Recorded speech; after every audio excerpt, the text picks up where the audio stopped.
What's up, everybody? Fourth month of the year already, 3 months in the books. So we're going to talk today about taking courage as you start the second quarter, taking courage and going after that dream. And that is different for everybody. For you, maybe it's there's an idea that just keeps coming up in your head and you got to act on it. Maybe it's you got to stop downplaying a skill or a talent that you have and just go do it.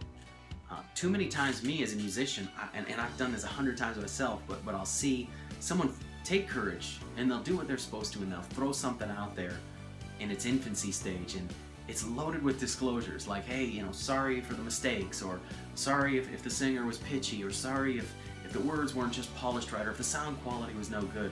And I want to change that mentality. One of my favorite quotes, the co-founder of LinkedIn said, if you're not embarrassed by the first version of your product, that means you launched it too late. One of my mentors told me, they said, you'll learn more launching something after 7 days and just getting feedback and inviting it than you would if you just sat and perfected it for 7 months in your bedroom and then eventually launched it. So you got to just put it out there when the timing is right. So how do we change our mentality when it comes to putting something out there, to being vulnerable? For so long, I would always wait until I thought it was perfect or as close to perfection as it could be before I'd throw something out there. And I realized that that's not helping anybody. As if to say in 80% perfect, people won't find value in it. Think about it. How many times have you eaten in a restaurant that was rated 100% perfect by every kind of rating site? Or when's the last time you saw a movie that was 100% across the board among every critic? It just doesn't exist. Maybe you stayed at a hotel that you really liked. It's never going to be 100%, and if it is, just wait a while. It's going to change. You can't live to obviously please everybody. And that's the secret, is just acting in spite of. You just act anyway. You just keep on going. One of my favorite analogies is baseball. I don't really even watch baseball, and I love this. It's the RBIs, runs batted in. If you got 300 runs batted in, that means out of 1,000 at-bats, 300 of them, obviously someone got cross home plate because of what you did. That means 700 times out of 1,000 you're failing. 400 is like almost unheard of. That means 600 out of 1,000 is failing. Yet they keep at it. They're making a ton of money and they're obviously doing a good job at failing that often. So my question is really, what's my excuse? What's your excuse?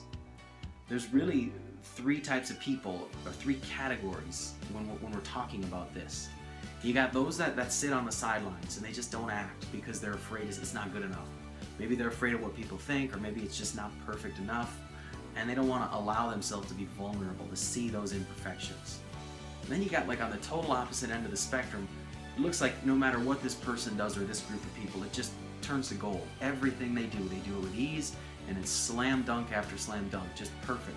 But we got to realize, if you could rewind the clock 5 years, 10 years, oftentimes the further the pendulum swings now in success, it's because they took it that far on the level of failure.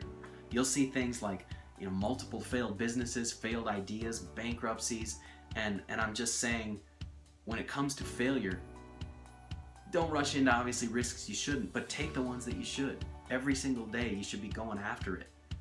Then there's the third type of people, really, who is probably more like you or me, which is you're trying to get better, and every day it may not come quite as easy as you want. You may still make some mistakes, but you realize that with every failure you're getting there. You're getting to live into that dream, right? And that's what we're after. So when you throw your idea out there, you almost need to tell yourself this, rather than loading it with disclosures and feeling like you need to be all apologetic. You almost should be thinking, I should title this thing, you're welcome.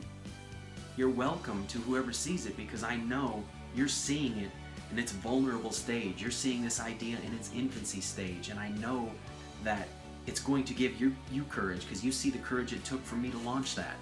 Or maybe what you could say is, don't be afraid to offer feedback and pass some compliments my way, because if you compliment me on not what's good, but what actually was an error. If you get errors, that means you launched at the time you should have.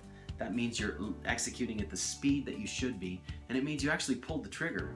Because the alternative is you grab your weapon, you load it, you aim it, you reload it, you aim again, and you just keep repeating that, but never actually pull the trigger. You never take action, which is what you want to do.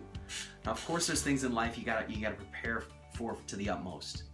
But that's not what we're talking about. We're talking about the day-to-day stuff that takes you to where you're gonna go, right? Taking the risks and going after it. So my last question is what's been holding you back? and what can you do today to go after it. Thanks for watching, everybody. Make sure to subscribe to my YouTube channel so you can stay plugged in and keep getting content like this. You can follow me on my music journey as I do my best to apply what we're talking about. I look forward to talking with you soon. Don't forget, have fun with this thing and rock the journey.